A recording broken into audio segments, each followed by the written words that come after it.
Live from downtown Detroit, Local 4 News at 11 starts now.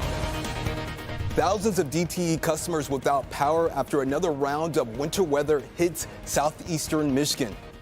Thanks for joining us. I'm Will Jones. And I'm Pamela Osborne. The number of customers without power continues to drop as crews continue to work into the night. DTE reports about 86,000 customers are without power.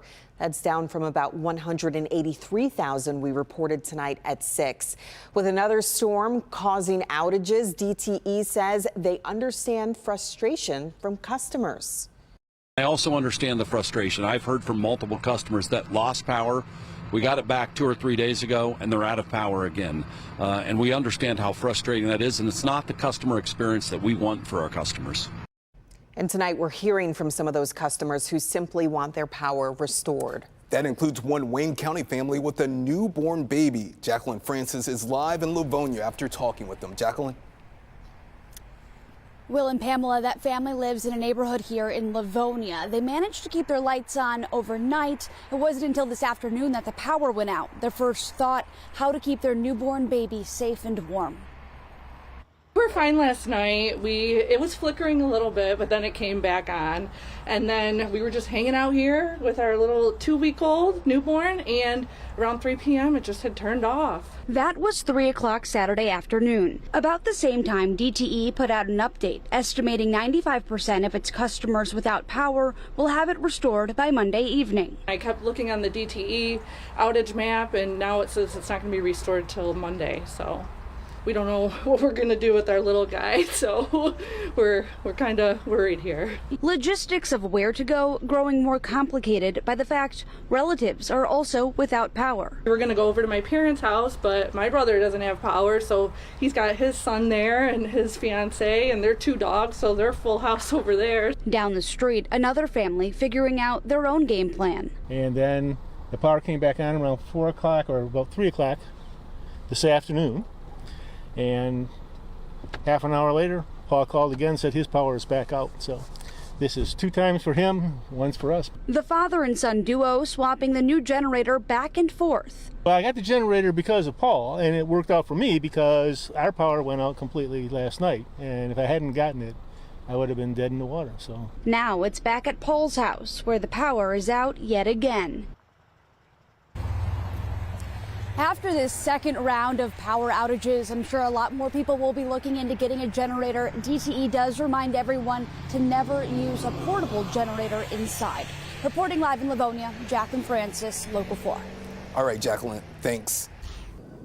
Let's turn our attention over to weather as another winter weather system is headed our way. Say it ain't so. I mean, I guess it's coming. Forewarned meteorologist Brian Sherman joins us. And Brian, with crews already working to restore power that's out, this is really the last thing anybody wants to hear right now. Yeah, Pamela and Will, that's right. The good news is the majority of this is not snow, and it's really not going to be a lot of rain or snow through the overnight hours into early tomorrow morning. Exact Track 40 radar, we're over to rain tonight. What a stark difference from the heavy snow we had this time last night. Some rain showers right around Howell over toward Novi, working down toward Ann Arbor as well. And then the majority of Monroe County seeing some rain showers here late tonight. As temperatures fall into the 30s, we will see this mix over to a little bit of rain and snow past midnight, heading towards sunrise tomorrow morning. Tower cam over downtown Detroit. That cloud cover has moved back in with some light rain showers moving in within the past hour or so. 37 right now here in Detroit, 36 over in Ann Arbor, 37 right now as you work into Howell, and same over in Adrian.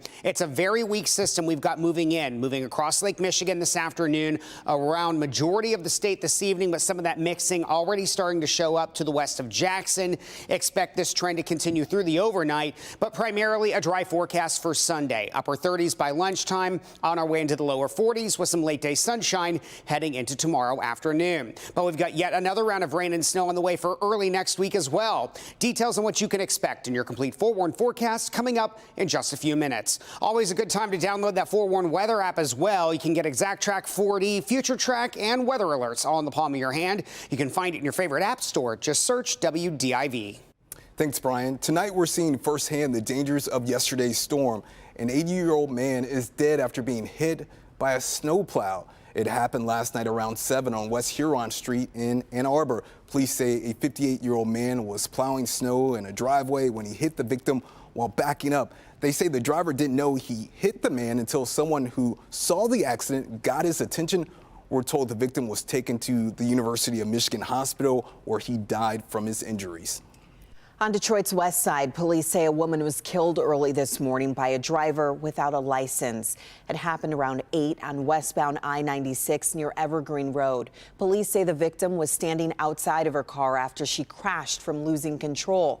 They say a 21-year-old woman who was driving at a pretty high rate of speed lost control and hit the victim, killing her. Police say they continue to investigate.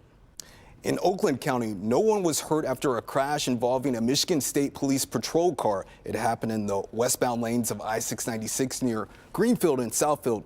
Troopers say the driver was going too fast, lost control, and hit the empty patrol car. Let's take a live look at the Detroit Metro Airport. Things are up and running after last night's winter storm. Last night, the FAA ordered a ground stop, leaving hundreds of flights either delayed or canceled. Right now, FlightAware reports 121 flight cancellations and 230 delays at DTW. If you're flying out in the next 24 hours, remember you're going to want to check on your flight at Metro Airport.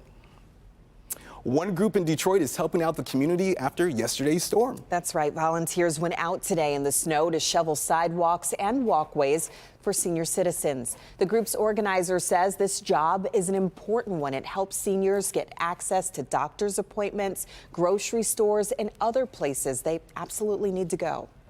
Well, you know, we as seniors cannot get out and shovel snow as we once could, and you know, we have appointments to make. Knowing that there's seniors out here, seniors that need help, seniors that's living at home on their own, that a lot of them just want to do for themselves, but like weather like this, we need people to come out and volunteer.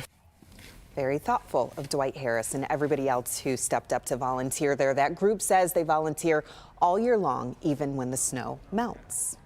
And we do want to see weather outside of your home, and you can easily submit that through our My Picks. Take a look at this one from one of our viewers. Ooh. It looks like a painting. That is beautiful. You know, from indoors, that looks good. Yes. And look at this shot, the snow covering the trees, and you see the blue skies in the distance. Another great shot. We have some good photographers out there. We sure do. And again, we really want to see your photos, so you can send it to us using My Picks. If you are already a WDIV insider, all you have to do is upload your photo at clickondetroit.com/mypicks, and you may see them right here on air with us.